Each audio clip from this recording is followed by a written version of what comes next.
ಆದರೆ ಗುರುಗಳು ಹೇಗಿರಬೇಕು ಅನ್ನೋದನ್ನ, ಹೇಗಿರ್ತಾರೆ ಗುರುಗಳು ಅನ್ನೋದನ್ನ ನಾವು ತಿಳಿದುಕೊಳ್ಳಬೇಕು. ಎಲ್ಲರನ್ನ ಸಮನಾಗಿ ನೋಡುವಂತಹ ಒಂದು ವ್ಯಕ್ತಿತ್ವ ಅನೇಕ ಗುರುಗಳಲ್ಲಿ ಇರುತ್ತಂತೆ. ಅದಕ್ಕೆ ಗುರುಗಳ ಬಗ್ಗೆ ಹೇಳುವಾಗ ಒಂದು ಮಾತನ್ನ ಹೇಳ್ತಾರೆ, ಈ ಗುರು ಶಿಷ್ಯರ ಭಾವ ಹೇಗಿರತ್ತೆ, ಗುರು ಶಿಷ್ಯರ ಭಾವ ಹೇಗಿರತ್ತೆ, ಒಂದೊಂದು ಕಡೆ ಒಂದೊಂದು ತರಹ ಇರತ್ತೆ. ಅದಕ್ಕೆ ಶಾಸ್ತ್ರದಲ್ಲಿ ಕೆಲವು ನ್ಯಾಯಗಳನ್ನ ಹೇಳ್ತಾರೆ. ಕೆಲವು ಕಡೆ ಹೇಗಿದೆ ಅಂದ್ರೆ ಮಾರ್ಜಾಲ ಕಿಶೋರ ನ್ಯಾಯ ಅಂತ, ಹಾಗೆ ಗುರು ಶಿಷ್ಯರ ಸಂಬಂಧ ಇರುತ್ತಂತೆ ಎಷ್ಟೋ ಕಡೆಗೆ. ಮಾರ್ಜಾಲ ಕಿಶೋರ ನ್ಯಾಯ ಅಂದ್ರೆ ಬೆಕ್ಕು ತನ್ನ ಮರಿಯನ್ನ ಹಿಡ್ಕೊಂಡು ಹೋಗತ್ತೆ, ತನ್ನ ಬಾಯೊಳಗೆ ಮರಿಯನ್ನ ಹಿಡ್ಕೊಂಡು ಬೆಕ್ಕು ಕರ್ಕೊಂಡು ಹೋಗತ್ತೆ. ಹೆಂಗ ಮರಿಯನ್ನ ಹಿಡಿಬೇಕು? ಬೆಕ್ಕು ಬಹಳ ಗಟ್ಟಿಯಾಗಿ ಹಿಡಿದು ಬಿಟ್ರೆ ಹಿಡಿಯೋದೇ ಕುತ್ತಿಗೆಗೆ ಹಿಡಿದಿರುತ್ತದು. ಇವತ್ತು ಮೊನ್ನೆ ಎಲ್ಲೋ ಒಂದು ಕಡೆಗೆ ಒಂದು ಯೂಟ್ಯೂಬ್ ಅಲ್ಲಿ ಒಂದು ವಿಡಿಯೋ ನೋಡ್ತಾ ಇದ್ದೆ. ಬೆಕ್ಕುಗಳಿಗೆ ಈ ಭಾಗದಲ್ಲಿ ನೀವು ಒಂದು ಕ್ಲಿಪ್ ಹಾಕ್ಬಿಟ್ರು ಅದು ಸ್ತಬ್ಧ ಆಗ್ಬಿಡತ್ತಂತ, ಅಂದ್ರೆ ಅದು ಕೈಕಾಲು ಅಳ್ಳಾಡಿಸೋದಿಲ್ಲ ಅಂತ, ಹಂಗಾಗತ್ತಂತ. ನೋಡ್ರಿ ದೇವರು ಎಷ್ಟು ವಿಚಿತ್ರವಾಗಿ ನಿಯಮಗಳನ್ನಿಟ್ಟು ಅವುಗಳ ತಾಯಂದ್ರಿಗೆ ತಿಳಿಸಿರ್ತಾನೆ. ಯಾವುದೋ ಒಂದು ವಿಡಿಯೋದಲ್ಲಿ ಹೀಗೆ ಮಾಡಿದ್ರು, ಒಂದು ಕ್ಲಿಪ್ ಹಾಕ್ಬಿಟ್ರಿ ಇಲ್ಲಿ, ಅದು ವಿಲಿ ಒದ್ದಾಡ್ತಾ ಇತ್ತು, ಹೊಸದಾಗಿ ಹಿಡಿದಿದ್ದಾರೆ. ಈ ಕುತ್ತಿಗೆ ಕ್ಲಿಪ್ ಹಾಕ್ಬಿಟ್ರೆ ಅದು ಕೈಕಾಲು ಅಳ್ಳಾಡಿಸೋದು ನಿಂತು ಸುಮ್ಮನೆ ಕುತ್ಕೊಂಡ್ಬಿಡುತ್ತೆ. ಅಕಸ್ಮಾತ್ ಹಂಗಾಗದೇ ಇದ್ರೆ ತಾಯಿ ಬೆಕ್ಕು ತನ್ನ ಮರಿಯನ್ನ ಹೀಗೆ ಬಾಯಿಂದ ಹಿಡಿದಾಗ ಅದು ಜೋರ ಕೈಕಾಲು ಅಳ್ಳಾಡಿಸ್ಬಿಟ್ರೆ ಕೆಳಗೆ ಬಿದ್ದು ಹೋಗ್ಬಿಡತ್ತೆ. ನೋಡ್ರಿ, ತಾಯಿ ಮರಿಯನ್ನ ಬಾಯಿಂದ ಹಿಡಿದಾಗ ಅದು ಕೈಕಾಲೆಲ್ಲ ಅಳ್ಳಾಡಿಸೋದೇ ಇಲ್ಲ, ಸುಮ್ಮನೆ ಕೂತ್ಕೊಂಡ್ಬಿಡುತ್ತೆ, ಸ್ಟ್ಯಾಚು ಕೊಟ್ಟಂಗಿರುತ್ತೆ. ಯಾಕಿರುತ್ತೆ ಅಂದ್ರೆ ಈ ಭಾಗದಲ್ಲಿ ಬೆಕ್ಕಿಗೆ ನೀವೇ ಹಿಡಿದ್ರು ಅದು ಸುಮ್ಮನೆ ಆಗ್ಬಿಡತ್ತಂತ, ಅದರದ್ದು ವೀಕ್ನೆಸ್ ಅದು. ದೇವ್ರು ಹೆಂಗ್ ವ್ಯವಸ್ಥೆ ಮಾಡಿದ ನೋಡ್ರಿ. ಅಕಸ್ಮಾತ್ ಅದು ಕೈಕಾಲು ಅಳ್ಳಾಡಿಸೋ ಹಾಗಿದ್ದಿದ್ರೆ ತಾಯಿ ಬೆಕ್ಕ ಏನ್ ಮಾಡ್ಬೇಕಾಗ್ತಿತ್ತು? ಬಹಳ ಗಟ್ಟಿಯಾಗಿ ಹಿಡಿಬೇಕಾಗ್ತಿತ್ತು. ಬಹಳ ಗಟ್ಟಿಯಾಗಿ ಹಿಡಿದ್ರೆ ಮರಿಗೆ ತೊಂದರೆ ಆಗೋದು, ರಕ್ತ ಬರೋದು, ಹಲ್ಲು ಚುಚ್ಚಿ. ಎಷ್ಟು ದೇವರು ವ್ಯವಸ್ಥೆ ಇದೆ ನೋಡ್ರಿ. ಗುರುಗಳು ಒಮ್ಮೊಮ್ಮೆ ನಮ್ಮನ್ನ ಹಿಂಗ ರಕ್ಷಣೆ ಮಾಡ್ತಾರಂತ. ಮಾರ್ಜಾಲ ಕಿಶೋರ ನ್ಯಾಯದಂತೆ ಗುರುಗಳು ರಕ್ಷಣೆಯನ್ನ ಮಾಡ್ತಾರಂತ. ಅವ್ರು ನಮ್ಮನ್ನು ಹಿಡಿತಾರೆ. ಹೆಂಗ್ ಹಿಡಿತಾರೆ ಅಂದ್ರೆ ನಮಗೆ ಅದರಿಂದ ಯಾವ ತೊಂದರೆ ಆಗಲ್ಲ. ಅವ್ರು ನಮ್ಮನ್ನು ಕರ್ಕೊಂಡು ಹೋದ್ರೆ ನಾವು ಕೆಳಗ್ ಬೀಳಲ್ಲ. ನೋಡ್ರಿ, ಆ ಬೆಕ್ಕು ಬಹಳ ವೇಗವಾಗಿ ಓಡ್ಕೊಂಡು ಹೋಗತ್ ಮರಿಯನ್ನು ಹಿಡಿದು, ಎಲ್ಲೂ ಅದು ಮರಿ ಕೆಳಗ್ ಬೀಳಲ್ಲ. ಗುರುಗಳು ನಮ್ಮನ್ನ ಹಂಗ ರಕ್ಷಣೆ ಮಾಡ್ತಾರಂತ. ಇದು ಗುರುಗಳ ವಾತ್ಸಲ್ಯ. ಹಾಗಂತ ಯಾವಾಗ್ಲೂ ಗುರುಗಳೇ ನಮ್ಮನ್ನು ಹಿಡಿಬೇಕು ಅಂತ ಕೆಲವರು ಇಟ್ಕೊಂಡಿರ್ತಾರೆ, ತಪ್ಪದು.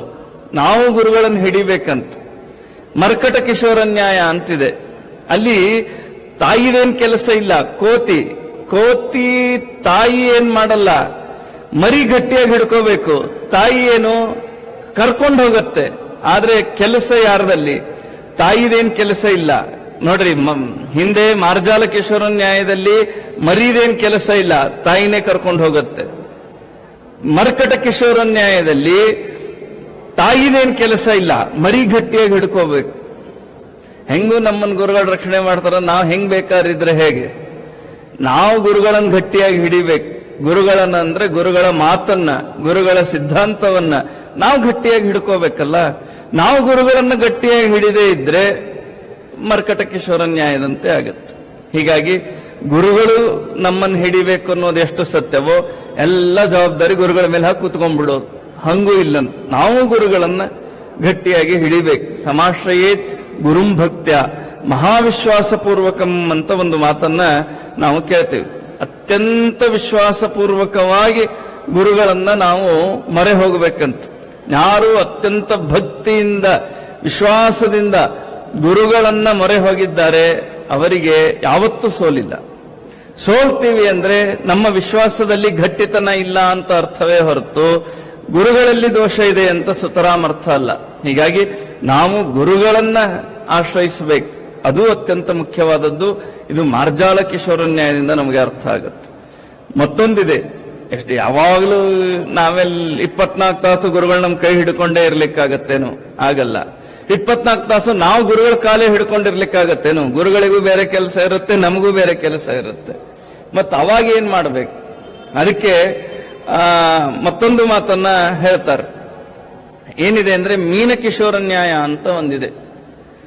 ಅಲ್ಲಿ ಹೇಗಿದೆ ಅಂದ್ರೆ ನೋಡ್ರಿ, ದೇವರ ಸೃಷ್ಟಿಯಲ್ಲಿ ಹೇಗಿದೆ ಅಂದ್ರೆ ಸಸ್ತನಿ ಪ್ರಾಣಿ ನಿಸ್ತನಿ ಪ್ರಾಣಿ ಅಂತ ಎರಡಿವೆ. ಎಷ್ಟೋ ಪ್ರಾಣಿಗಳಿಗೆ ಸ್ತನ ಇವೆ, ಅವು ಹಾಲು ಕುಡಿಸ್ತಾವು ಮರಿಗಳಿಗೆ. ಆದ್ರೆ ನಿಸ್ತನಿ ಪ್ರಾಣಿಗಳು ಕೆಲವಿವೆ, ಅವು ಹಾಲ್ಗಿಲ್ ಕುಡಿಸಲ್ಲ. ಈ ಮೀನಿದೆ, ಮೀನಿಗೆ ಸ್ತನಗಳಿಲ್ಲ.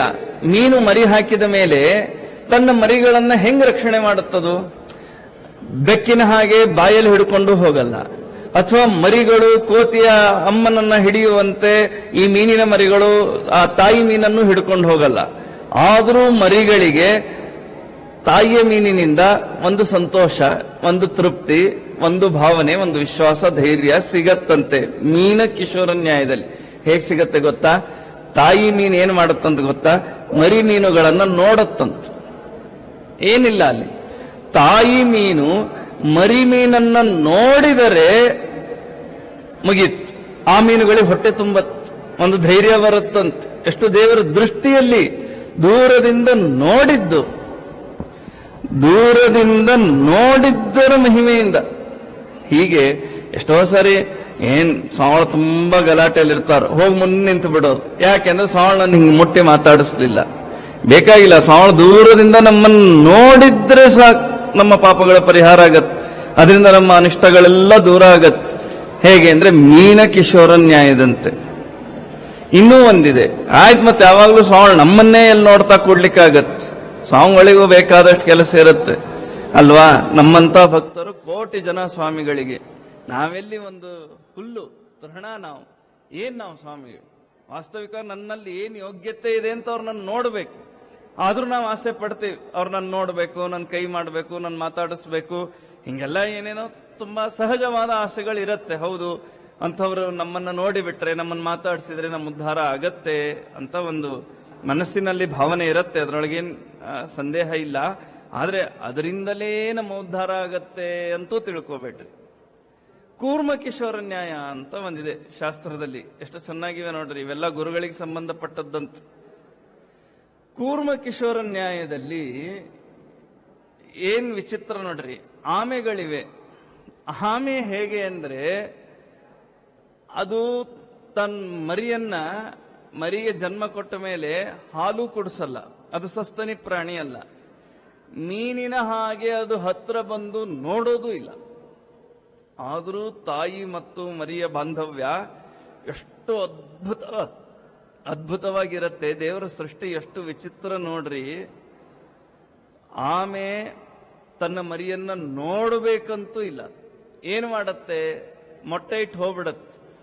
ಆಮೇಲೆ ಮರಿಗಳು ಯಾವಾಗೋ ಹೊರಗೆ ಬರ್ತಾವ. ಆಮೇಲೆ ಅದು ತನ್ನ ಮರಿಯನ್ನ ನೆನೆಸಿಕೊಳ್ಳತ್ತಂತ.